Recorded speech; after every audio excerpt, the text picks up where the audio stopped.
Okay, things are really starting to get interesting now.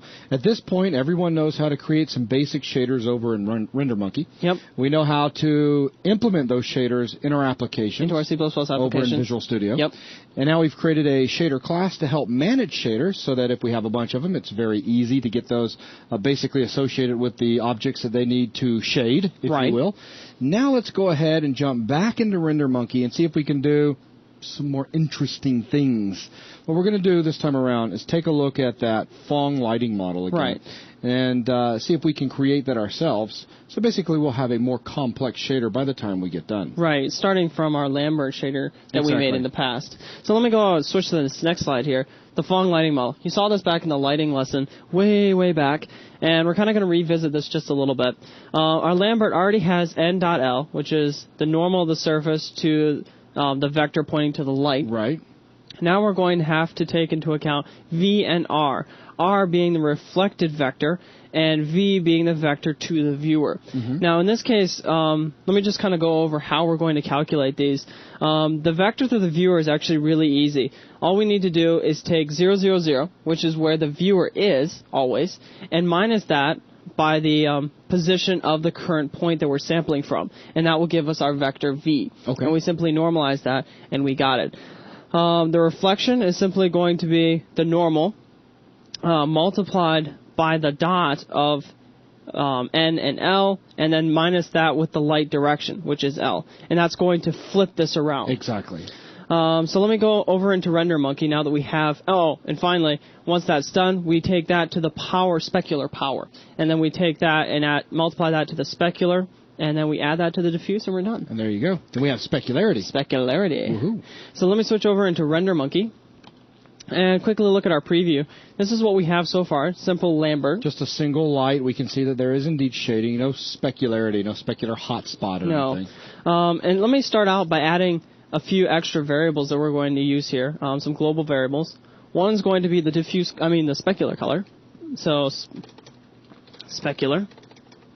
There we go.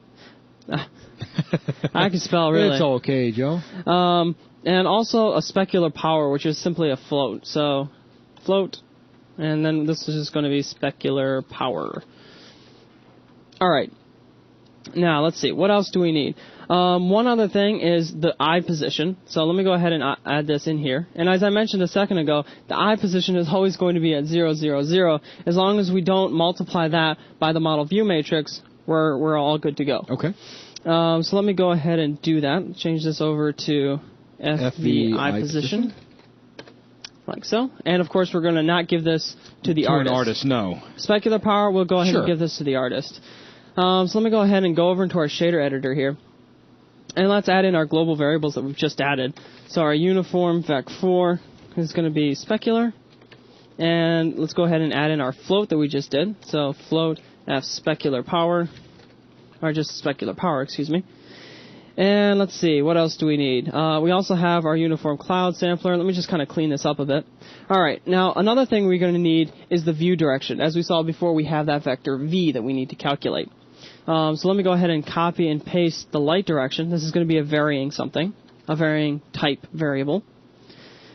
All right, so we have light direction, vector L, view direction, vector V, and normal, vector N. Okay. And pull the formula back up real quick, just so you can point to them. So we have N, L, V, and R. Excellent. Just want to keep making references back to that just so people can keep that fresh in their mind. Right. And now, again, this is in the Fragment program. Let's go over into the Vertex program and add in the necessary things for this as well. Okay. So we already have, let me go ahead and move this uniform one up a little bit, just kind of cleaning up the workflow. The bigger your shaders get, the more organization is a necessity. Let me copy and paste this because we're going to need the eye position, which, again, defaults to 0, and we never need to change that.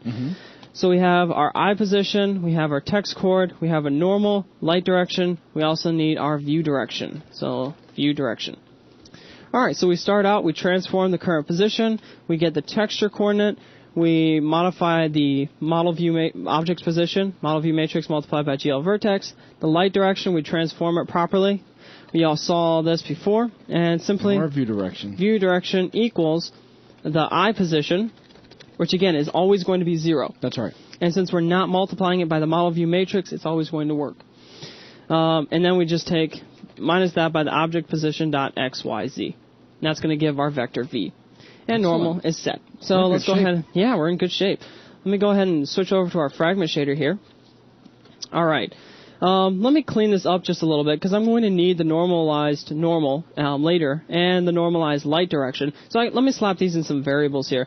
So let me go ahead and create a vec3, and I'll just call this n light direction for normalized light direction. And I'll set this to normalized light direction. Again, I could do this inside of the vertex program. It just makes more sense to do it inside of the fragment program.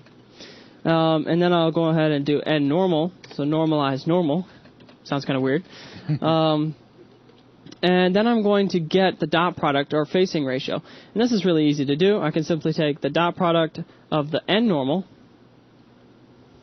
using the new variables I just created here and this right here. Okay. And just to make this a little bit more clear, let me switch over into my PowerPoint again. Notice this is n.l, and a bit of a better naming convention. We call it facing ratio in the past just because a lot of people are familiar with that term. But we could just rename this to n.l and spell that out. Right. So let me come back over into here, and let me just call this n.l just to make it really obvious. Let's see. Now that we have that inside of our float, let's go ahead and calculate the reflection vector. So vec3 reflection. And this is going to equal, I said this already, how you calculate this, and you can figure this out on paper, why this works if this doesn't quite make sense to you. So 2 times the normalized normal, and then we're going to multiply this by the dot product of n.l, that dot product, n.l. And we're going to take this whole entire thing, and we're going to subtract the normalized light direction. And we need to normalize this entire thing, so we can simply bracket this entire thing and normalize it. Make sense so far? Okay, yeah. So we've normalized, we have our reflection vector, and if I come over to here, we now have this vector r here. We have v as well, so all we need to do is calculate r.v. But before we do that, v is not net normalized, so let's go ahead and normalize that one. A real quick thing for those out there that may be looking a little confused right now at their monitor, as you just found out r. Just go back, when Joel said work it out on paper, we've already covered how to do this on paper. We've already done the whole vector all the way thing. back in vectors, that's right. Right. So just go back and review those videos. So come over to here, vec3, and then we're going to normalize our view direction. So this equals normalized view direction. That's easy enough. And then simply find their dot product, so float r.v equals, and we're going to take the max, because we don't want a negative dot product, and so we're going to max it and basically cap it between 0 and whatever it is. Okay. So we take the max of 0 and the dot product of reflection and view direction. So basically we're taking the dot product of reflection and the view direction, and to ensure that we don't get negative values, the maximum value we can get is going to be 0. So if this dot product returns some sort of negative value, it's going to snap it up to 0. Cool. So once we have that, let's go ahead and calculate the diffuse color, and this is simply sampling the texture. And to clean this up a bit, I put light 1 color. Let me go ahead and generalize this into diffuse color, which is going to be diffuse color multiplied by the diffuse multiplied by n.l, as we saw in the previous one. And then let's go ahead and calculate the ambient color. And this is going to equal ambient multiplied by diffuse color. And then do another one, vec4 specular color equals specular multiplied by, and if I come back over into my diagram here, we have v.r, right? Now we need to take that value and take it to the power of the specular power, which we've already defined, and multiply that by the specular component. So we have specular. Now we need to multiply this by the power of r.v to specular power, which is the artist-controlled value. In fact, I can get rid of these 2 extra parentheses. So something like that. Okay. So that's exactly following the formula. Then finally, for this one, we simply add the diffuse, ambient, and specular together. So take this, diffuse color plus ambient color plus specular color. Compile this. Come over to OpenGL.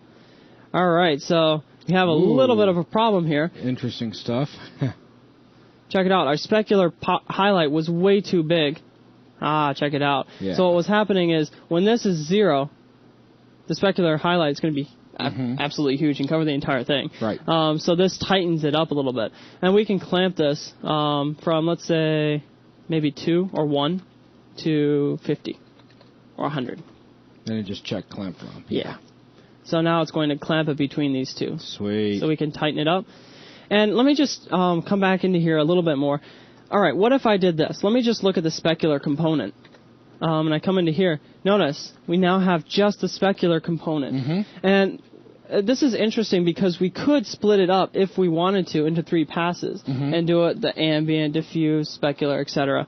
I just want to show you how these are very different sections and we're just adding them together. So here's just the ambient. Notice there's hardly any shading. All over lit. Yeah, all over lit. There is no shading, actually. Right. And then the diffuse color, this is going to give us our pure Lambert. And then adding them all together is going to give us our final output that we saw just a second ago. So ambient color plus specular color. And there you go. Very nice. That's awesome. So let's see, what else? You have our specular color. We can change the color of that specular highlight.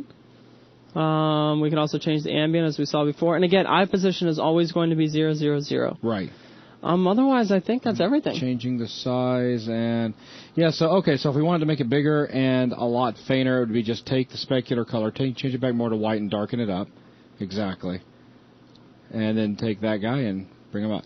Or, yeah, the opposite way. There we go. So we got a very faint specular highlight. Let me bring it up just a little bit. Make it a little more white. Oh, okay.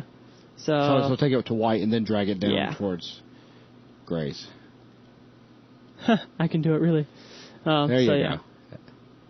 Something like that. That's awesome. And now So there you go, guys. You've now written your first lighting model. Yep. Into our shader here.